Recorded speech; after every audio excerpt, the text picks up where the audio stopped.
इस तरह से रामायण के 3 वक्ता जो है और श्री राम के जन्मोत्सव में पहुंच गए। अब गीतावली रामायण में नई बात गोस्वामी जी ने क्या की और यही हमें आपको करना। गोस्वामी जी ने लिखा श्री राम का जन्म हुआ और श्री राम के जन्म के समय स्त्रियां जो है सोहर गीत गा रही। इतना कह करके ही वे चुप नहीं हो गए। उन्होंने कई सोहर लिख दिए कि श्री राम का जब जन्म हुआ तो स्त्रियों ने कौन कौन से सोहर गाए। किसी ने पूछ दिया कि महाराज श्री राम के जन्म के समय सोहर गाने, ये सोहर गाया गया होगा, ये तो कल्पना से सोचा जा सकता है कि बालक के जन्म के समय गीत गाया जाता है, लेकिन ये जो आपने गीत लिखे हैं ये तो कल्पना के गीत होंगे। आप कवि हैं, आपने कल्पना कर दिया कि श्री राम के जन्म के समय ये गीत गाया है, आपने बना दिए गीत। तुलसीदास जी ने कहा ना ना। जब उनसे पूछा गया कि किसी पुरानी रामायण से गीत लिया गया, उन्होंने कहा बिल्कुल नहीं। तो आपने कल्पना की? बोले कल्पना भी नहीं किया।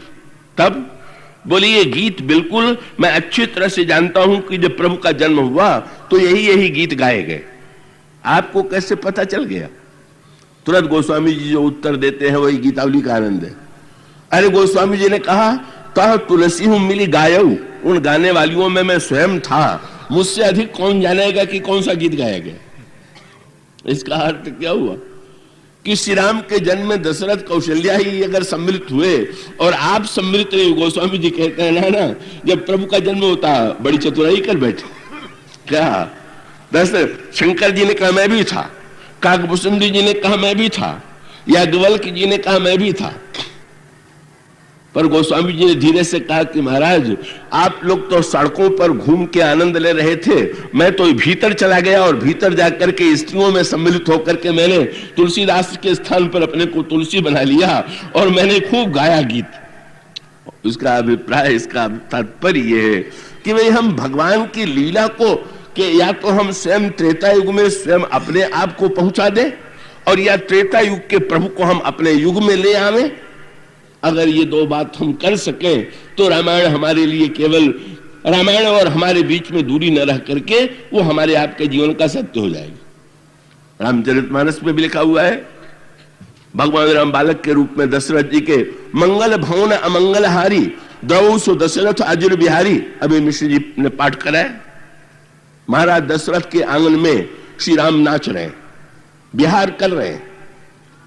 गोस्वामी जी कहते हैं रूप रास इंद्रपाजिर बिहारी नाचे निज प्रतिबिंब निहारी।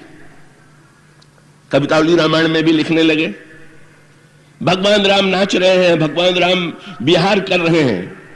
किसी ने पूछ दिया आप दशरथ जी का नाम क्यों नहीं ले रहे कि दशरथ जी के आंगन में आपने रामायण में क्यों लिखा है कि दशरथ जी के आंगन में? गोस्वामी जी ने कहा भाई श्री राम नाच तो रहे हैं लेकिन दशरथ जी के आंगन में नहीं। तब कहां नाच रहे हैं? बोले अवधेश के बालक चारी सदा तुलसी मन मंदिर में बिहरे। जब तक हमारे मन मंदिर में न बिहार करें तब तक दशरथ के मंदिर में बिहार करने से अपना संतोष कैसे होगा? और इसका अभिप्राय यह है कि वो अंतर डाल दे रहे हैं। उनका अभिप्राय है कि ना ना श्री राम की बाल लीला को हम अपने ही जीवन में प्रत्यक्ष रूप से देख रहे हैं। इसी प्रकार से श्री राम सोए हुए हैं, कौशल्या अम्मा बड़े प्यार से, बच्चों की नींद बड़ी गहरी होती है और श्री राम को भी मां का वात्सल्य इतना प्रिय है कि गहरी नींद में सो रहे हैं।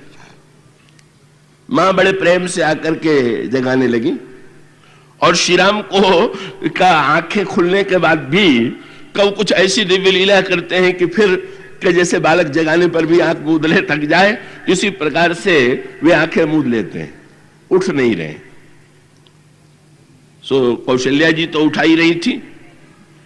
अचानक भगवान राम के कान में एक पुरुष स्वर गया और कोई कहने लगा कि आप बहुत विलंब कर रहे हैं उठने में, उठिए। प्रभु ने आश्चर्य से आंखें खोल करके देखा कि कौशल्या अम्बा तो जगाने वाली थी ही, ये नया जगाने वाला कौन आ गया? तो देखा तो पीछे कौशल्या जी के तुलसीदास जी खड़े हुए थे और वो जगा रहे थे। तो प्रभु ने मुस्कुरा करके पूछा कि मेरी माँ जो है वो तो ये सोच रही, माँ को ये चिंता थी कि रात भर से बालक सोया रहा है, बहुत भूख लग गई होगी, जग करके जल्दी से कुछ कलेऊ कर ले, ये माँ की चिंता है, माँ का वात्सल्य। इसलिए माँ चिंतित है कि राम जग जाए। तुलसीदास जी से भगवान ने पूछा कि कौशल्या अम्बा तो मुझे भोजन कराने के लिए व्यग्र हैं और इसीलिए वो मुझे जगा रही हैं, पर ये आप जो इतने बेचैन हो रहे हैं तो आपको भी मेरे भोजन की बड़ी चिंता है क्या? गोस्वामी जी ने इतना बढ़िया उत्तर दिया कि प्रभु के होठों पर हंसी आ गई। गोस्वामी जी ने कहा, नहीं महाराज, कौशल्या अम्बा को तो आपके भोजन की चिंता है, पर मुझे? बोले मुझे तो अपनी चिंता है। तुम्हें क्या चिंता है? बोले मुझे भी भूख लगी हुई है और मैं चाहता हूं कि मन भाव तो कलेऊ कीजिए और तुलसीदास का जूठन दीजिए। जितने जल्दी उठ के आप कलेऊ करेंगे उतने जल्दी मुझे प्रसाद मिलेगा, इसलिए मुझे चिंता तो अपने भोजन की है कि महाराज अगर आप उठने में विलंब करेंगे तो मैं प्रसाद से वंचित रह जाऊंगा। इसका अभिप्राय ये है, इसका तात्पर्य ये है कि श्री राम के जन्मोत्सव में गोस्वामी जी गीत गाते हैं। श्री राम के सोने में जब कौशल्या अम्बा जगाती हैं तो उठा उठा तो बले मातु बदन के साथ साथ गोस्वामी जी भी भगवान राम को जगाने की चेष्टा करते हैं।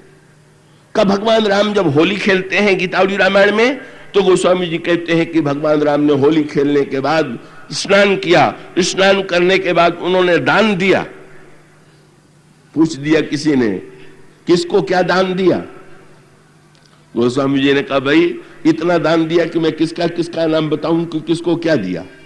लेकिन तुरंत तुलसीदास जी ने कहा कि हाँ, मैंने भी देख लिया कि जब दान देने में इस समय भगवान बड़े उत्साही हो रहे हैं तो मैं भी वहां चला गया उस होली की भीड़ में और भगवान से कहा, महाराज मुझे भी तो मिले।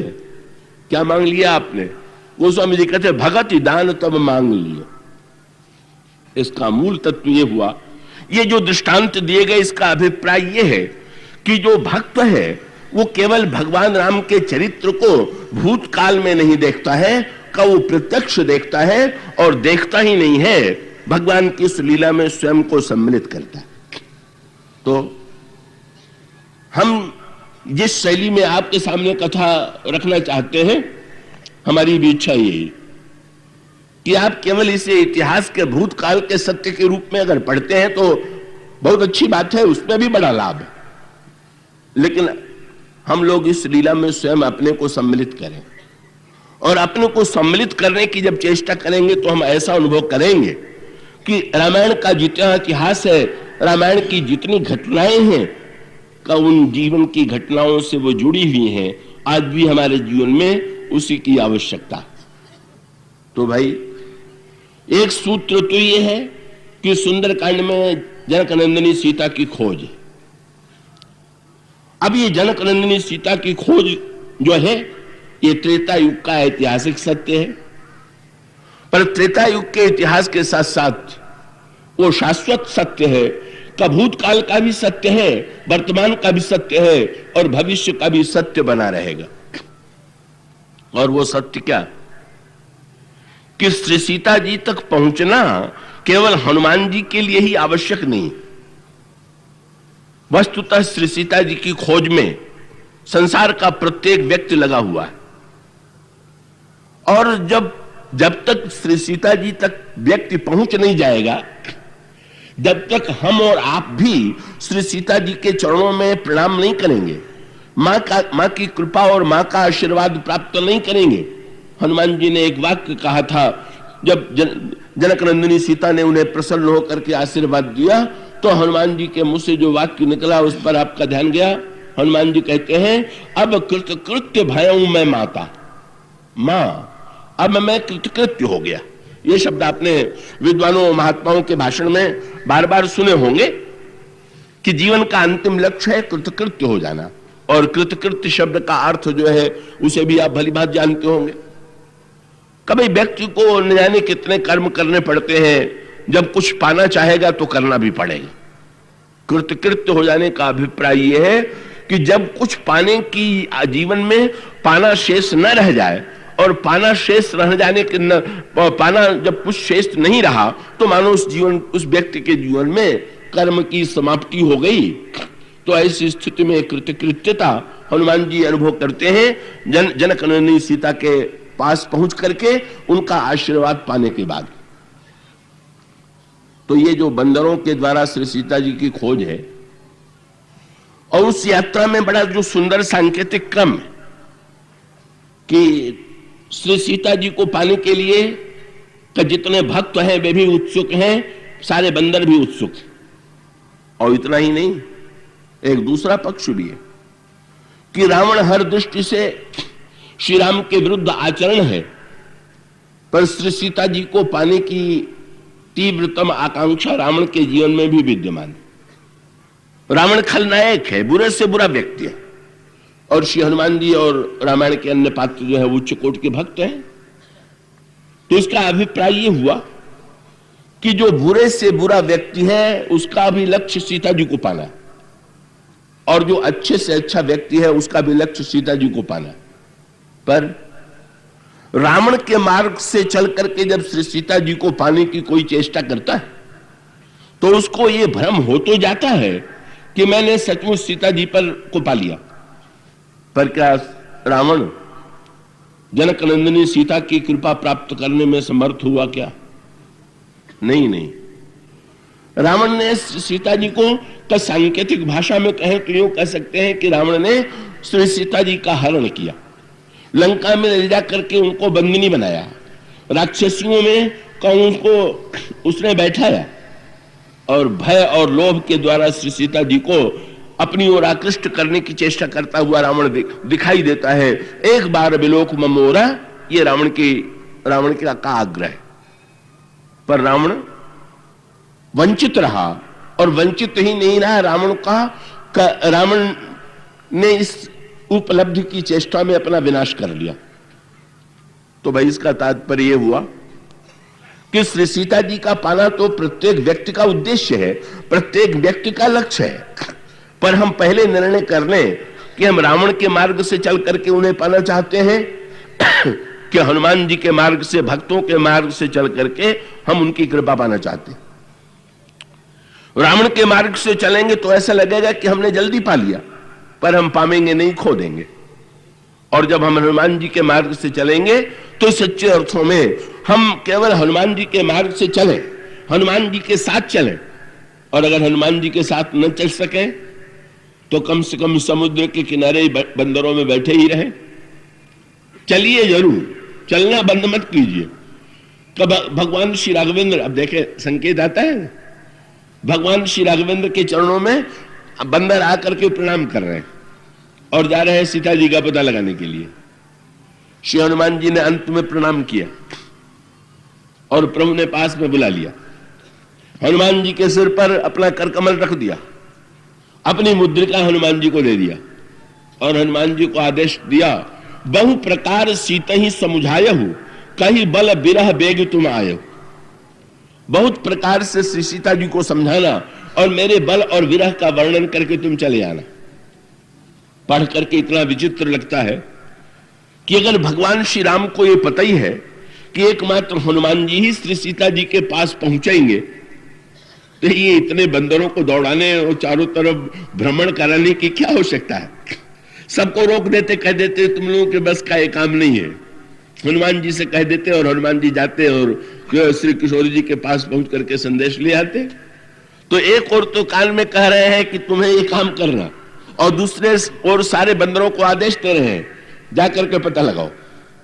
ये क्या हो रहा?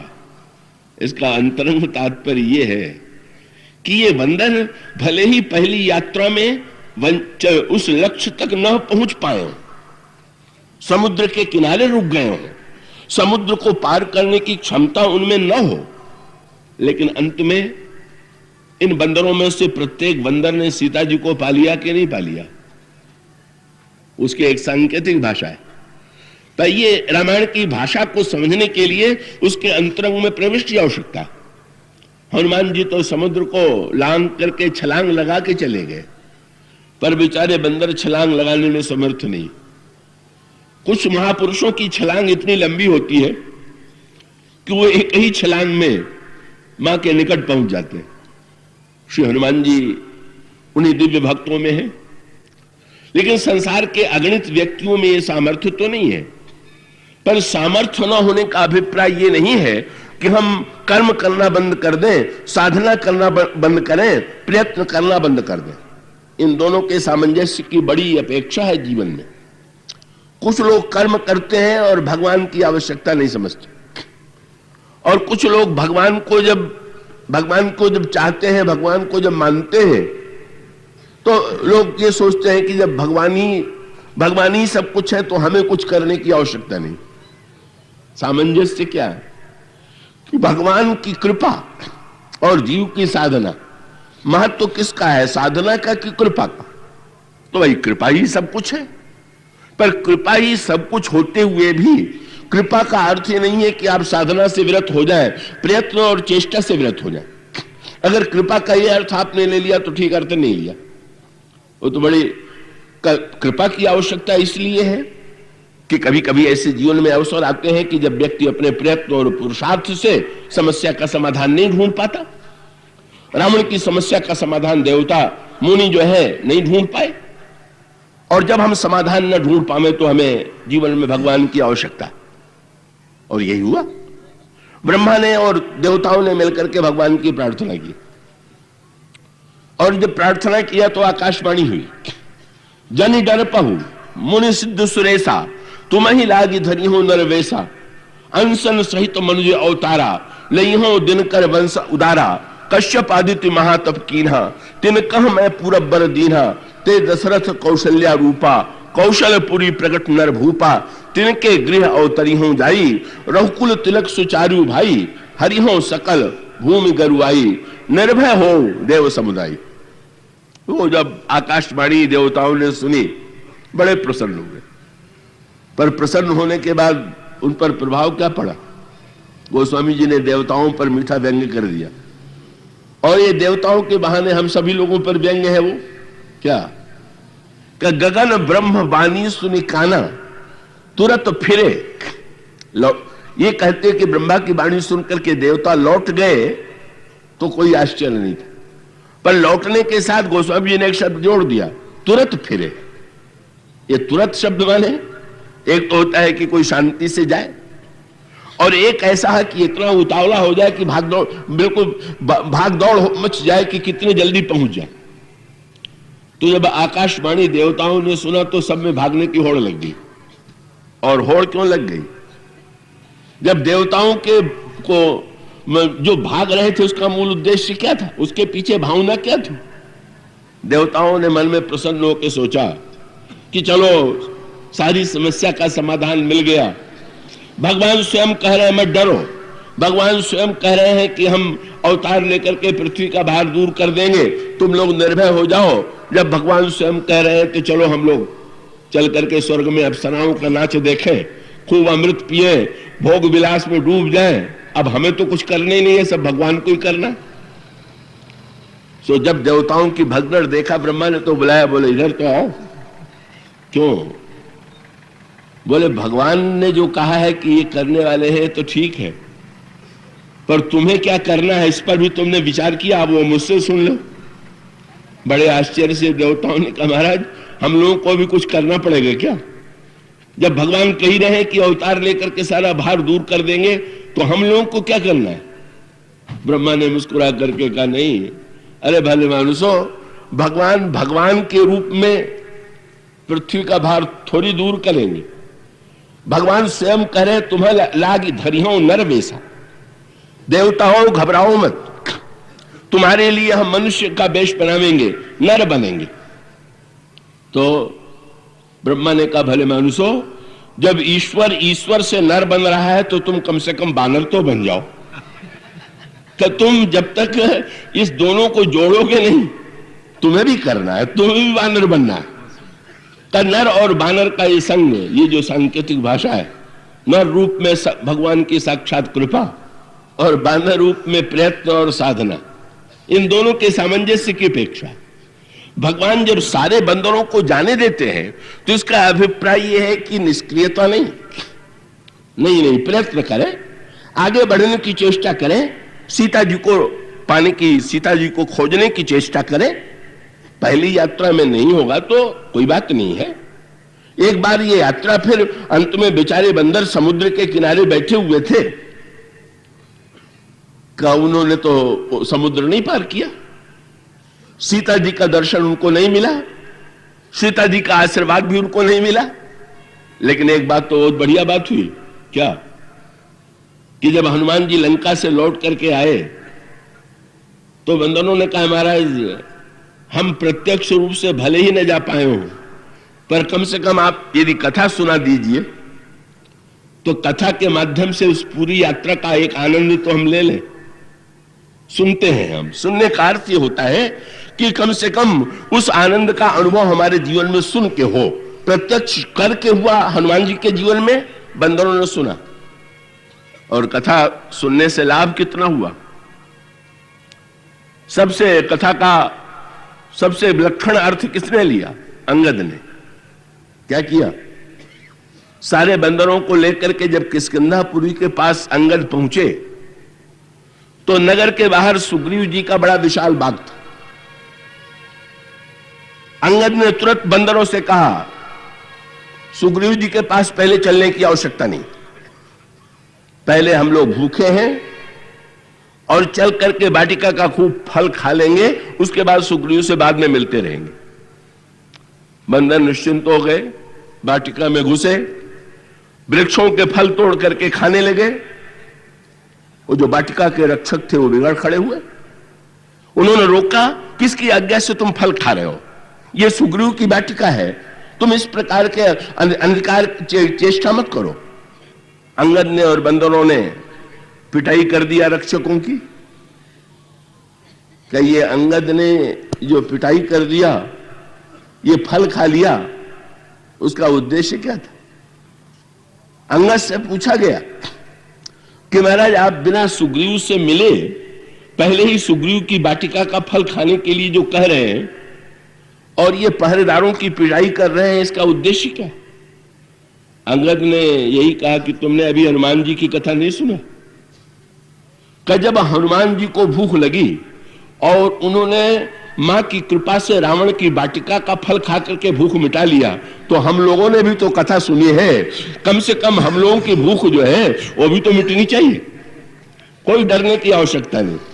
पर इतने अंतर डाल दिया, राक्षसों को तो हनुमान जी ने मार ही डाला था, ये रखवाले जो बंदर थे इनको मार नहीं डाला गया, इनको थोड़ा मुक्का लगा करके, इसका सांकेतिक अर्थ रावण की वाटिका मोह की वाटिका और सुग्रीव की वाटिका ज्ञान की वाटिका। गोस्वामी जी विनय पत्रिका में बताते हैं, ज्ञान सुग्रीव कृत जलधि सेतु, और विनय पत्रिका में रावण का परिचय देते हुए कहते हैं मोह दशमौली, मोह की वाटिका में भी आद्याशक्ति जनक नंदिनी सीता की कृपा प्राप्त करके हनुमान जी तृप्त हो जाते हैं। भूखे सब है, सांकेतिक अर्थ वही। सीता जी को पाना प्रत्येक व्यक्ति के जीवन का लक्ष्य है, और केवल बंदर ही नहीं भूखे थे, हनुमान जी ही भूखे नहीं थे। हनुमान जी ने तो मां से बड़ी ऊंची ऊंची चर्चा चल रही थी, ऊंची ऊंची चर्चा चलते चलते अचानक हनुमान जी कहने लगे, सुनो मां तुम ही अतिशय भूखा, मां मुझे बड़ी भूख लगी हुई है, और वृक्ष में तो बड़े सुंदर फल लगे हुए हैं। मां ने मुस्कुरा करके देखा, अरे तुम इतने समर्थ हो, इतनी लंबी यात्रा करके आए, तुमने बीच में कुछ खाया नहीं? हनुमान जी से मां ने पूछा, तुमको अतिशय भूख कैसे लग गई, क्या बीच में तुमने कुछ खाया नहीं? हनुमान जी ने कहा कि मां, जब से मैं समुद्र पार करके चला हूं तब से जितने मिले सब खाने वाले मिले। सुरसा ने भी कहा खा लूं, सिंहिका ने भी, लंकिनी ने, सब खिलाने वाले तो कोई मिले ही नहीं, सब खाने वाली मिली, खिलाने वाली तो एकमात्र आप ही। ये सांकेतिक भाषा। जीव भूखा है, हम और आप भी भूखे हैं, और हम भूख मिटाने के लिए जब जीवन में प्रयत्न करते हैं तो अधिकांश लोग ऐसे मिलते हैं कि जो अपनी भूख मिटाने के लिए हमें ही समाप्त कर देना चाहते हैं। ये भूख तब मिटेगी जब हम जनक नंदिनी सीता के पास पहुंच जाएंगे, मां की कृपा प्राप्त करेंगे, मां का वात्सल्य प्राप्त करेंगे, तो हमारे जन्म जन्मांतर की जो भूख है, अतिशय भूखा का अभिप्राय है कि मैं 1-2 दिन का भूखा नहीं हूं, मैं तो जन्मजात भूखा हूं। जन्म लेते ही जिसको ऐसी भूख लगी कि सूर्य को फल समझ करके निगल गया, हनुमान जी ने कहा मैं तो जन्मजात भूखा, और उस समय भूख मिटाने की चेष्टा किया तो इंद्र ने वज्र चला दिया। इस समय में चला तो राक्षसियों ने खाने की चेष्टा किया। मां मुझे तो कहीं भी चिर तृप्ति नहीं मिली, जीवन की भूख कहीं नहीं मिटी, अब आपकी कृपा से ये भूख मिटनी चाहिए। और अंगद का तात्पर्य था कि हनुमान जी जब इतना महान कार्य करके आए, भूख मिटा करके आए, तो भले ही हम लोग अभी वहां तक न पहुंच पाए हों, पर नहीं, हमारे जीवन में अगर हनुमान जी के हृदय में रावण का डर नहीं हुआ कि रावण से पूछे, तो ये तो सुग्रीव है, इनसे डरने की क्या आवश्यकता, बिल्कुल डरने की आवश्यकता नहीं। और हुआ यही, ये जितने पहरेदार थे उनको बड़ा क्रोध आया कि इन लोगों ने तो फल भी खा लिया और पीट भी दिया। वहां दुर्गुण, मोह की वाटिका में दुर्गुण है राक्षस, और सुग्रीव के वाटिका में सद्गुण है, वो बंदर है। तो हनुमान जी ने राक्षसों को मार डाला, पर बंदरों ने थोड़ा मुक्का मार दिया। इसका अभिप्राय यह है कि दुर्गुणों को तो जीवन में मिटा देना चाहिए, पर सद्गुणों को थोड़ा मुक्का लगने की आवश्यकता है कि जिससे अभिमान थोड़ा कम हो जाए। सद्गुण के साथ अभिमान का डर है, थोड़ा कस के मुक्का जो लगा तो बेचारे पिट करके आए। और सुग्रीव और अंगद में थोड़ा सा मतभेद रहता था, तो तुरंत झगड़ा लगाने के लिए जो लोग झगड़ा लगाते हैं उसी भाषा का प्रयोग करते हैं। कई इन्होंने तुरंत कहा जाई पुकारे ते सब बन उजार जुबराज, जैसे रावण के वाटिका के रक्षकों ने जाकर के रावण को सूचना दी थी, इसी प्रकार से सुग्रीव की वाटिका के रक्षकों ने भी जाकर के सुग्रीव को सूचना दिया। पर बहुत बड़ा अंतर है रावण और सुग्रीव में। रावण को क्रोध आ गया, बंदर को पकड़ लाओ, मार डालो। और जब सुग्रीव ने सुना तो गोस्वामी जी कहते हैं हंसने लगे। पहरेदारों को बड़ा बुरा लगा, हम लोग पिट गए और फल खा लिया, और ये सुन करके बड़ा आनंद ले रहे। पूछ दिया महाराज आपको बड़ा अच्छा लग रहा है क्या हम लोगों का पिटना? अंगद सुग्रीव ने कहा अरे भाई मैं समझ गया, क्या जाई पुकारे ते सब बन उजार जुबराज, सुन सुग्रीव हरस मन करी आए प्रमुखाज, जौ न होत सीता सुधि पाई, मधुबन के फल सकहीं की खाई। जरूर ये जनक नंदनी सीता का समाचार लेकर के लौटे हैं, तभी तो इनमें इतना साहस आ गया है। महाशक्ति की कृपा से शक्तिमान हो गए, उनके आदेश से चिर तृप्ति इन्होंने पा लिया है। स्वागत स्वागत, इनको पूर्ण स्वागत पूर्वक ले आया जाए, सुग्रीव ने आदेश दिया।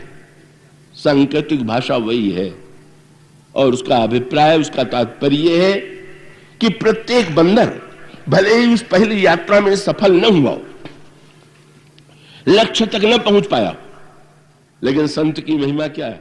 धन्य है हनुमान जी महाराज।